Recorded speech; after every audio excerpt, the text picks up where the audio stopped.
Her hands stayed busy sewing, boiling bones for soup, shoveling snow with a crooked spine, but inside she was hollowing out. When the twins cried, the neighbors turned their lanterns off. She had no kin left, no money, no rights to the land Jed left behind. The sheriff said he looked into it, but gave the deed to Jed's cousin instead. All Miriam had was a lean-to behind the church and the will to stay alive one more night for the girls June and Willa Small, as songbirds with fists always balled against the cold. That morning the snow didn't fall. It whispered. His name was Elias Boone, a quiet rancher face carved from years and weather. He didn't take to town often, didn't take to people much either. But that cry twisted something in his chest he thought long buried. He tied his horse fast and strode toward the sound. Lemmy had one hand raised when Elias caught it midair. The man didn't speak. He just held Lemmy's wrist in one hand and leveled his stare like a weight. Lemmy spat. "Ain't your business." Elias didn't blink. "It is now." He looked down at Miriam, blood on her lip, her dress wet from the spilled basin arms, cradling both babies with the instinct of a dying tree protecting its last green leaf. Then he said it. Not a shout, not a question, just truth. "You're coming with me." Miriam tried to speak, but her throat failed her. She didn't know this man, hadn't seen him before, but the twins were still alive. And there was something in his voice, not pity, not charity, something quieter, like a promise whispered to cracked ground. She nodded once, or maybe she only fell forward. Either way, Elias caught her before she hit the earth. He gathered her in one arm, the girls in the other, and walked back through the stunned street past the mercantile, past the sheriff, past the preacher's wife who clutched her Bible too late. He didn't look back, and for the first time in her life, neither did she. Sometimes the road out of hell begins with no explanation, just a voice that says, "You're coming with me." The wind at their backs wasn't harsh. It was steady like a hand on the shoulder.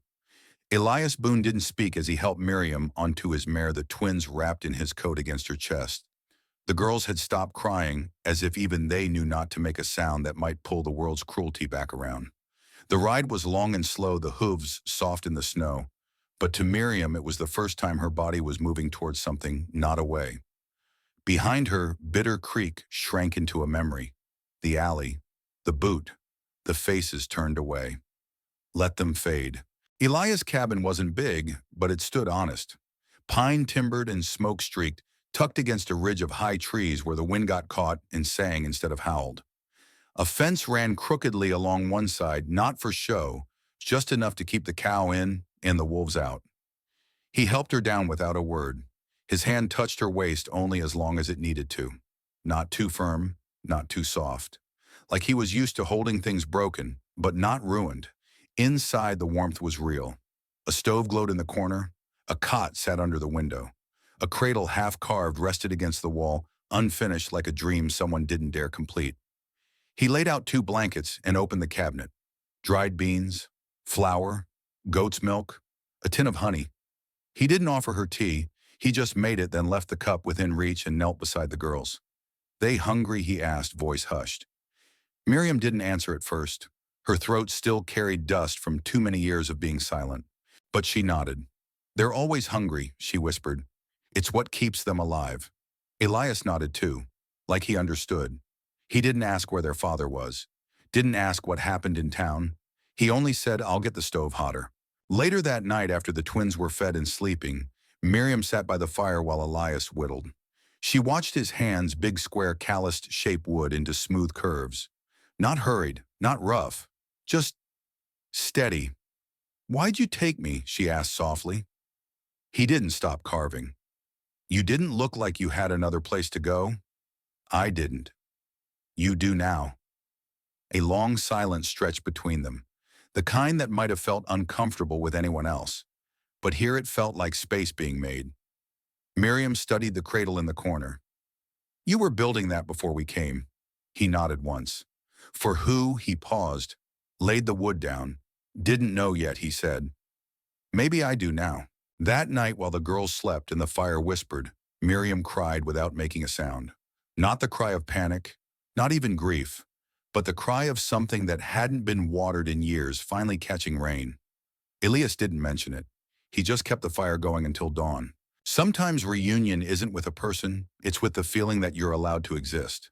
The days that followed weren't easy. Healing never is.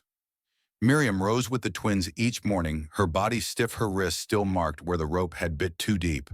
But the pain was less sharp now, dulled by something she hadn't known in years, a sense that no one was watching, no one was judging, and no one was waiting to take something from her. The cabin sat quiet most mornings. The only sounds were the clicking of Elias Boone's tools as he worked outside, and the soft breath of her daughters nestled in the makeshift cradle still wrapped in his shirt. He left early always with an axe or feed sack slung over his back and returned by dusk with things she hadn't asked for extra cloth for. Swaddling a tin of dried berries, once even a skein of faded blue yarn. He never explained, just placed them on the table and nodded. That was his way. One morning, Miriam stepped outside for the first time without trembling. The snow had softened, crunching under her boots like sugar. She walked slowly to the well, filled a tin pail with water, and stood for a long time staring into the trees. Her mind still echoed with voices from Bitter Creek, whispers, insults, the weight of shame hung around her neck like a chain. Girls got no use.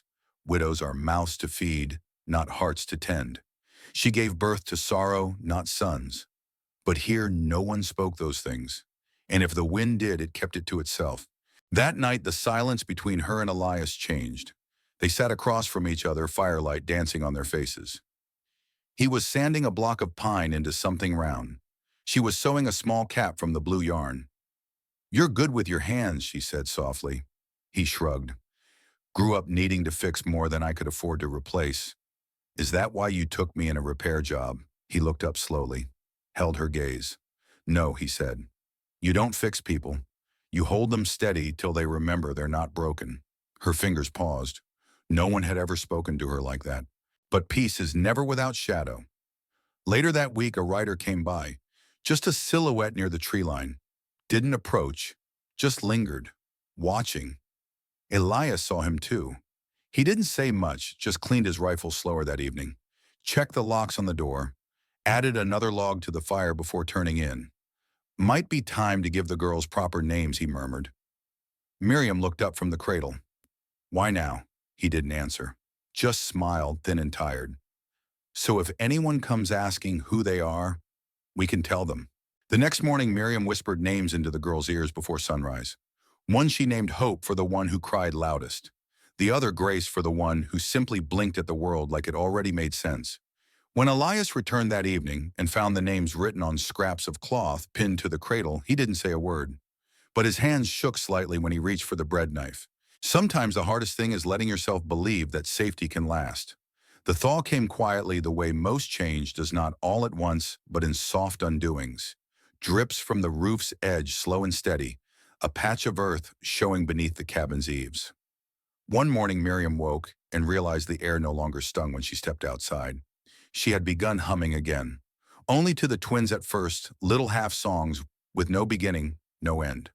The kind her mother used to murmur when she thought no one was listening. And Elias, true to his rhythm, never mentioned it. He only paused now and then at the door when she sang, as if the sound was something too rare to interrupt. He was building a bench outside. Not a large one, just enough for two. She watched him from the window, his frame bent over the planks, moving like a man used to doing things alone, but not unwilling to make space for someone else. Later over supper, he asked quietly, "You ever thought about staying? Not just through winter, but longer?" Miriam didn't answer at first. She chewed slowly, aware of her hands, of how still the cabin had become. The fire popped once. The twins stirred. Then she looked up and met his gaze. "I think about it every morning. When I wake up and no one's yelling, when no one's calling my girls a burden." He nodded, not pressing. He never pressed. "But I can't pretend I'm not scared," she added, of what she hesitated, of being wanted, then not. That night she couldn't sleep. The question kept echoing in her chest. What would happen if she believed she deserved this, deserved warmth, deserved rest, deserved a man like Elias who never once asked what she'd done to end up beaten and tied to a fence post? Only what she needed to heal. 2 days later, while collecting kindling along the ridge, Miriam saw a familiar silhouette trotting up the trail. Reverend Gant, his gray hat pulled low, his mule weary from the climb. She froze. The Reverend had been at the baptism of her first son.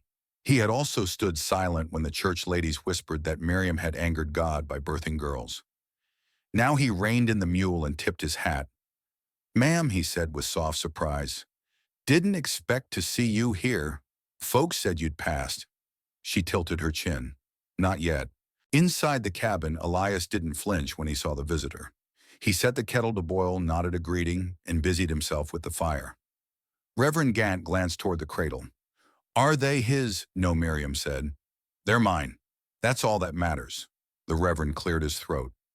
"There's talk, in Bitter Creek, about a woman who went missing, about her husband's kin still looking." Elias stood then. Not threatening, just tall. Still. "She's not missing," he said. "She's here, and she's not hiding." After the Reverend left, Miriam sat at the table staring into her cup. "They'll come," she said finally. "I know. You'll be caught in it." "I know." She turned toward him. Her voice was barely more than breath. "Why are you doing this?" Elias leaned forward, elbows on the table. "Because I once prayed for a reason to stay alive. And then one morning I found a woman and 2 babies in the snow. And I haven't had to ask God for a reason since." She wept that night. Not because she was afraid, but because for the first time in years someone had said she was enough without question, without demand. The next morning she folded every dress she had, the torn ones, the faded ones, the borrowed flannel shirt Elias had loaned her, and sewed patches on each with careful hands. She moved with intention, as if building something, not escaping it. When the sun reached its peak, she stepped outside to the bench. He was there already. She sat beside him without a word. After a long silence, she said, "I never had anyone build something for me, not without wanting something back." He turned to her. "I just want you to stay. Sometimes love doesn't arrive with a thunderclap. Sometimes it builds quiet, uncertain, like a fire that never asks for more wood, only waits to be tended." It happened on a Tuesday. The air was too still. Even the pine trees stood quiet, branches unmoving, as though they too were holding their breath. Miriam was in the yard humming to the twins while hanging laundry on the line. The sky was an unkind gray, neither stormy nor clear, the sort that made you feel something was coming. She felt it before she saw them. 3 horses, dustless riders, moving slow enough to mean business. She reached for the girls. Elias met them at the gate, rifle slung but not raised. He didn't need to posture. His steadiness was louder than most men's shouting. The man in front was thin-faced, hat pulled low, but Miriam knew him. Nathaniel called her late husband's cousin. He was the one who'd stood over her when the bleeding wouldn't stop, muttering useless mouths. No dowry and girls. Behind him 2 others dismounted, flanking like shadows. Nathaniel spat. "Heard you were keeping something that belongs to the Calder name." Elias didn't move. "Nothing here carries your name." Nathaniel stepped forward. "That woman gave birth under our roof. She was married to my blood. Those girls are kin, and that makes them ours." Miriam stood in the doorway, now holding both babies, heart pounding but face steady. "They are mine," she said. Nathaniel turned toward her voice. "We ain't here to take them," he said with a crooked smile. "We're here to remind folks who they come from, and what happens to women who forget their place." Elias shifted just slightly, one boot digging into the dirt. "You should go," he said. "Now." But Nathaniel wasn't listening. She was trouble from the start. He continued louder. "Didn't speak unless told. Cooked plain. Birthed daughters, not sons. No good to anyone." Even the Reverend agreed she needed correction. Elias took a step forward. Nathaniel stopped grinning. "You touch that trigger," he said slowly, "and you'll bring the whole county down on you." "No," Elias said. "You did that the minute you tied a woman to a fence post and walked away." The standoff broke not with gunfire, but with silence. Nathaniel's eyes scanned the cabin, the land, the cradle now set by the window. He sneered. "She ain't worth it," he muttered, "and neither are those little things suckling on her like ticks." Miriam's jaw clenched, and for the first time in her life, she stepped forward without trembling. She stood between Elias and the men, not with anger, but with clarity. "You don't get to name me anymore," she said. "You don't get to point at me and decide what I'm worth. You buried my name under bruises and hunger and silence, but I dug it back up." Nathaniel didn't answer. He just pulled his horse around and spat one last time. You'll regret this, he muttered. I already did, she said, and the men rode off without another word. That night the cabin was quiet. The twins slept deep, their tiny hands curled in peace. But Miriam sat by the fire staring at the burn marks on her palms, not from flames but from the rope that had once bound her. Ilias brought her tea set nearby. They'll come back, she said softly. I know. Maybe worse. I know. She looked at him. Why aren't you afraid? He didn't answer right away. Then because I've seen what fear does. It makes men cruel, and it makes women small. I won't let it do either here. Later she took out the old Bible her mother had given her as a girl. Pages worn thin, her name, written in faded ink on the inside cover, Miriam called her. She stared at it for a long time. Then slowly with trembling fingers, she crossed out the last name. Below it she wrote Miriam, just Miriam. That night Elias found her curled up beside the girls, whispering to them. I don't know what our name is yet, she said, but we're going to choose it, not wear the one given to us like a chain. He didn't say anything. He just wrapped a quilt around all three of them and stoked the fire higher. Sometimes the hardest name to claim is your own, especially when others have tried to bury it. But when you say it out loud in your own voice, the world begins to listen. The road stayed quiet after that.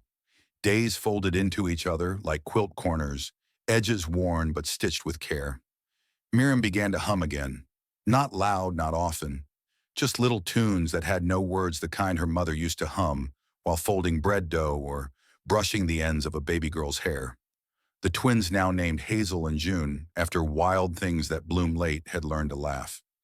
Big open-mouthed grins that gurgled out like spring water, clear and unshy. Elias had built them a wooden pen beside the hearth, lined it with wool and cedar shavings, said it smelled like safety. He'd also fixed the back steps without being asked, quietly reinforced the front windows, started checking the barn door twice at night. But Miriam saw him sharpening joy, not just knives now. He carved a spoon for her, left it beside the wash basin without a word. The handle shaped like a thistle, tough thorn, but still beautiful. Sometimes he'd sit outside the cabin just before dusk, watching the trees like they were old friends he hadn't seen in years. She'd join him, barefoot, hands clean from laundry, baby on her hip or not, and they'd share the kind of silence that didn't need fixing. One night as the sky turned bruise purple, she said quietly, It's strange. What is that I feel more like myself here, after everything? Not back then. Not when I had a name in someone else's mouth. Ilias turned to her slow as always. Maybe that's the mercy of survival. We get to decide who we are next. She didn't cry, but the stillness in her chest ached not with pain but with relief.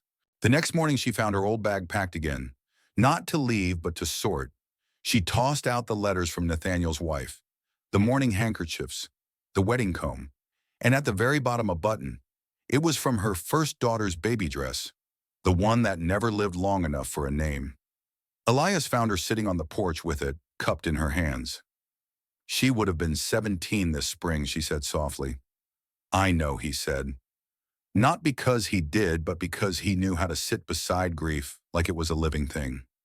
I buried her behind the old house, Miriam whispered. They didn't let me mark it. Said she wasn't a real child since she didn't cry. She was real, Elias said. He didn't have to say more. That evening she pulled the cradle closer to the fire and laid the button beneath the blanket, not as a ghost, but a blessing. Then she sat beside Elias, tucked her feet under herself, and simply said, Thank you. For what? For not needing me to be brave all the time. He looked at her, eyes soft. I just needed you to stay. There was no proposal, no lace, no preacher from town. But one night when the wind was warm and the twins were sleeping deep, Miriam stepped outside with a ribbon tied in her hair and a question in her hand. She didn't ask it aloud. She didn't need to. Elias just rose from the step, where he'd been whittling, brushed off his palms, and held out his arm like they'd always belonged beside each other. The stars blinked slow and gentle, as if they too were saying yes. He didn't carry her over the threshold, but the next morning he did hand her a single thistle carved from pine, smoothed at the stem. She ran her thumb along the edge. You remember what I said? That the girls are wild things that bloom late, I remember. Well, she said, voice light but steady, so am I. He didn't smile wide. Just enough. Enough for her to know he'd heard every word she'd never said. Some loves don't arrive with fanfare. They wait quietly beside firewood and cradle blankets between soft-spoken gestures and eyes that linger too long. They come not as storms, but as seasons slow and sure, with roots instead of thunder. Miriam no longer looked out the window in fear.